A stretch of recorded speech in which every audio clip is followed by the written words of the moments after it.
Changing the way we view things will ultimately change what we see and feel around us. So here are 6 things that you can implement into your daily routine so you can stay positive no matter what and change your reality. Hi, I'm Davia, and here we focus on a healthy mind, body, and spirit. So if that's something that you're interested in, click the subscribe button, the like button, and the bell for notifications every time I post a video. I know sometimes life is hard, the world is crazy, and things feel like they're happening to us instead of for us and ruining everything, right? I get it. What if I told you this is all perception? We create our own realities. Changing the way we view things will ultimately change what we see and feel around us. So here are 6 things that you can implement into your daily routine so you can stay positive no matter what and change your reality. Number 1, start your day with gratitude. Imagine you wake up from a nice restful sleep and then you reach and grab your phone, right? You're getting on social media, you're being exposed to negative news, all kinds of things, your brain having to go from sleep to processing information from like 0 to 100. It starts your day in that same tone. Very stressful, it's anxiety inducing. If that's how you feel, then instead try starting your day with gratitude. Wake up and think of 3 things that you're grateful for, and then just get up. Don't reach for your phone.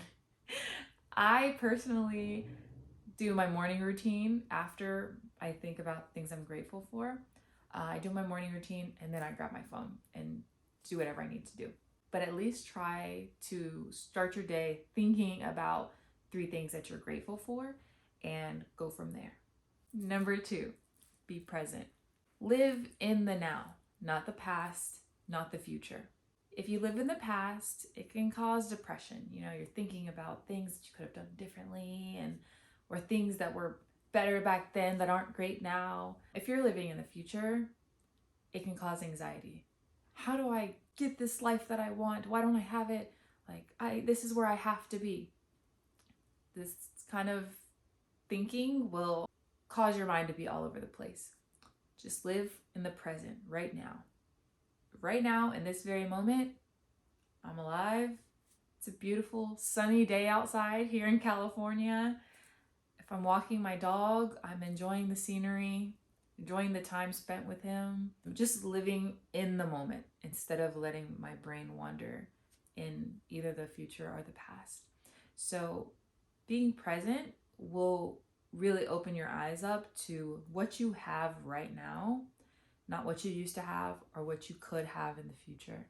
It also kind of ties into gratitude, being grateful for right now, what you have now. So being present is a really great practice, and it's something that you might have to bring yourself back to. Like if you're reading a book and you're like, oh my gosh, I'm so bored. What could I do next? Just think about how you have the opportunity to sit there and read a book, and how it's relaxing, and how being bored is a luxury that not everybody has.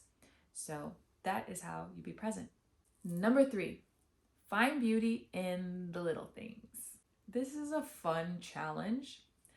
No matter what you're doing, if you are doing this with intention, try to find beauty in literally everything. Again, when I walk my dog, I walk him a lot. I try to find beauty in literally everything. I'll see a beautiful flower and I'll, think out loud sometimes, wow, this is a beautiful flower. Or listening to his little footsteps pitter-pattering on the sidewalk. When I'm cooking a meal, I'll smell the dish and think, wow, this smells so good. I'm so grateful for this food. Little things are really important instead of focusing on the grand scheme of things, like only seeing the beauty in a big, grand, beautiful gesture or the most lavish dress that you could find. You should find beauty in the small things. That is also part of being present. You can see these things are starting to tie together. So if you're present, you can find the beauty in the small things.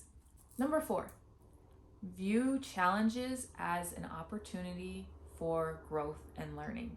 This one is a little challenging in itself, right? Because if we're going through challenges, usually things are pretty hard, and it is difficult to think this is helping me, this is for me, and this is a lesson that is going to propel me forward in the future.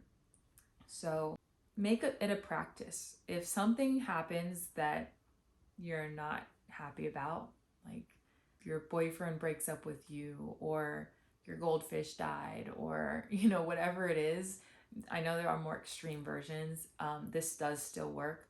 Find the lesson in it. So your boyfriend broke up with you. You can think about what you learned from that relationship and how the learnings that you got from that relationship are going to make you better in your next relationship. If your goldfish died, or any of your pets, I've lost a pet, so I've had to use this advice myself. If your goldfish dies, what did you learn from that experience with your pet goldfish? You learned how to care for another life. You learned what compassion was. You might have learned a lot of different things, right? So just think about it and find that gratitude again. I'm grateful that I got the chance to learn this lesson.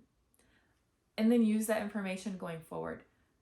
Anything that you just let break you down and you don't find a lesson, it's a little bit of a waste, because you can learn from literally anything and everything. So this is a great one to try.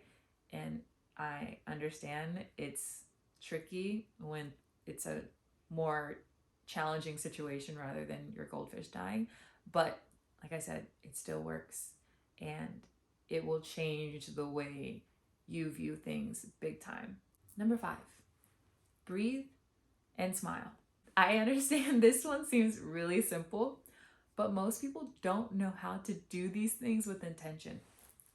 Breathing is something that our bodies do naturally. So we don't think, oh, breathing will change my reality, because we breathe without even thinking about it. But that's not the trick. The trick is breathing with intention. To sit down and just learn to take a deep breath and release it. To feel the air into your lungs and just breathing slowly in and out. That actually will regulate your emotions.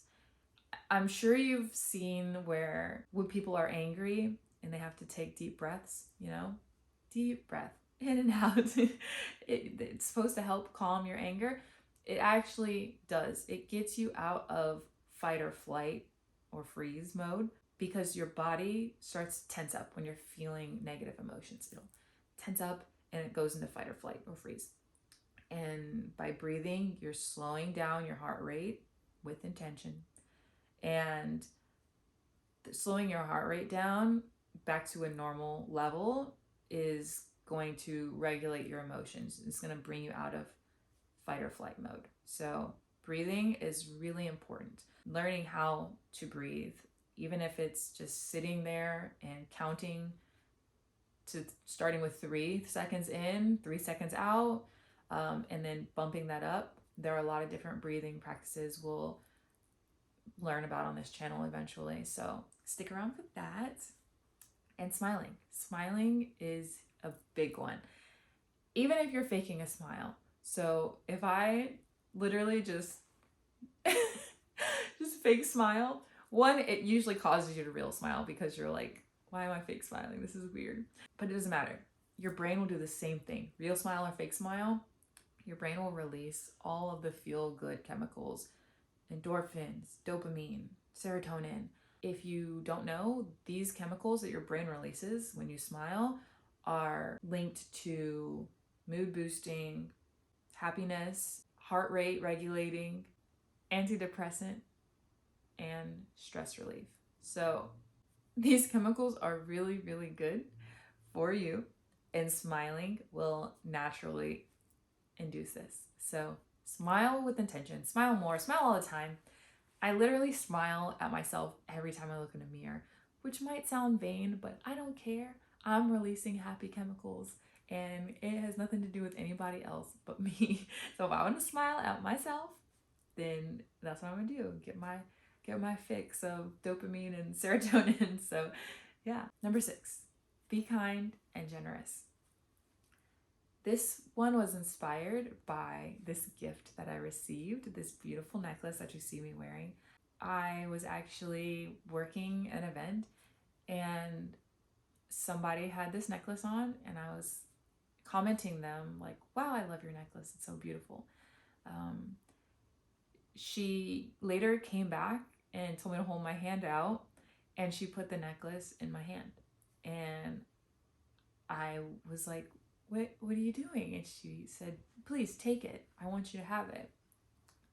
And that literally made my entire day. Like, it was just so kind and generous of her to take the necklace off of her neck and give it to me because I said I liked it.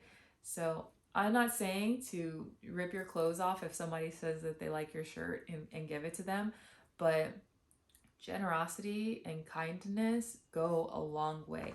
You never know what people are going through. So even if you're offering just a smile or hello, like, that could change somebody's day. Giving good energy.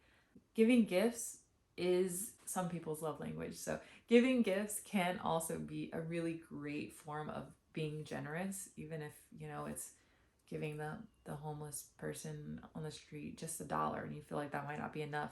You never know, that dollar could be a big deal to them. So be kind to other people, be generous, and this will make you feel good and them feel good. So this also benefits you. Try this and it might change the way you view people.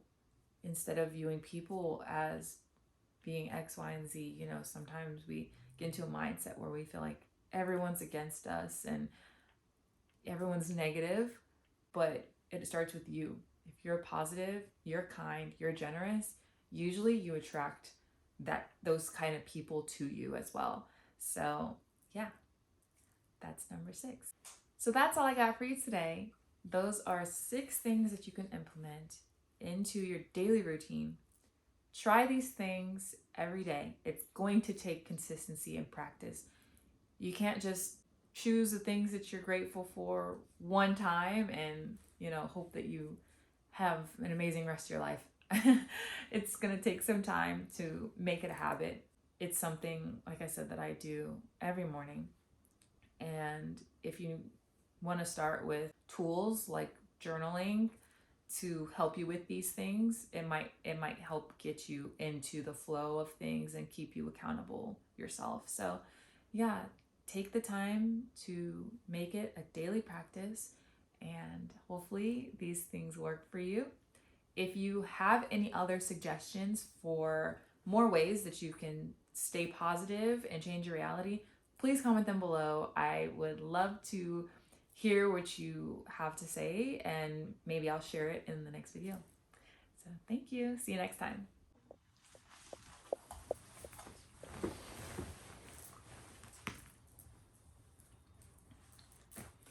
Hi, welcome to my channel. Oh, we don't say that anymore. First thing, you open your eyes after a nice, restful night's sleep, or not restful. No, we're staying positive. The way you view things is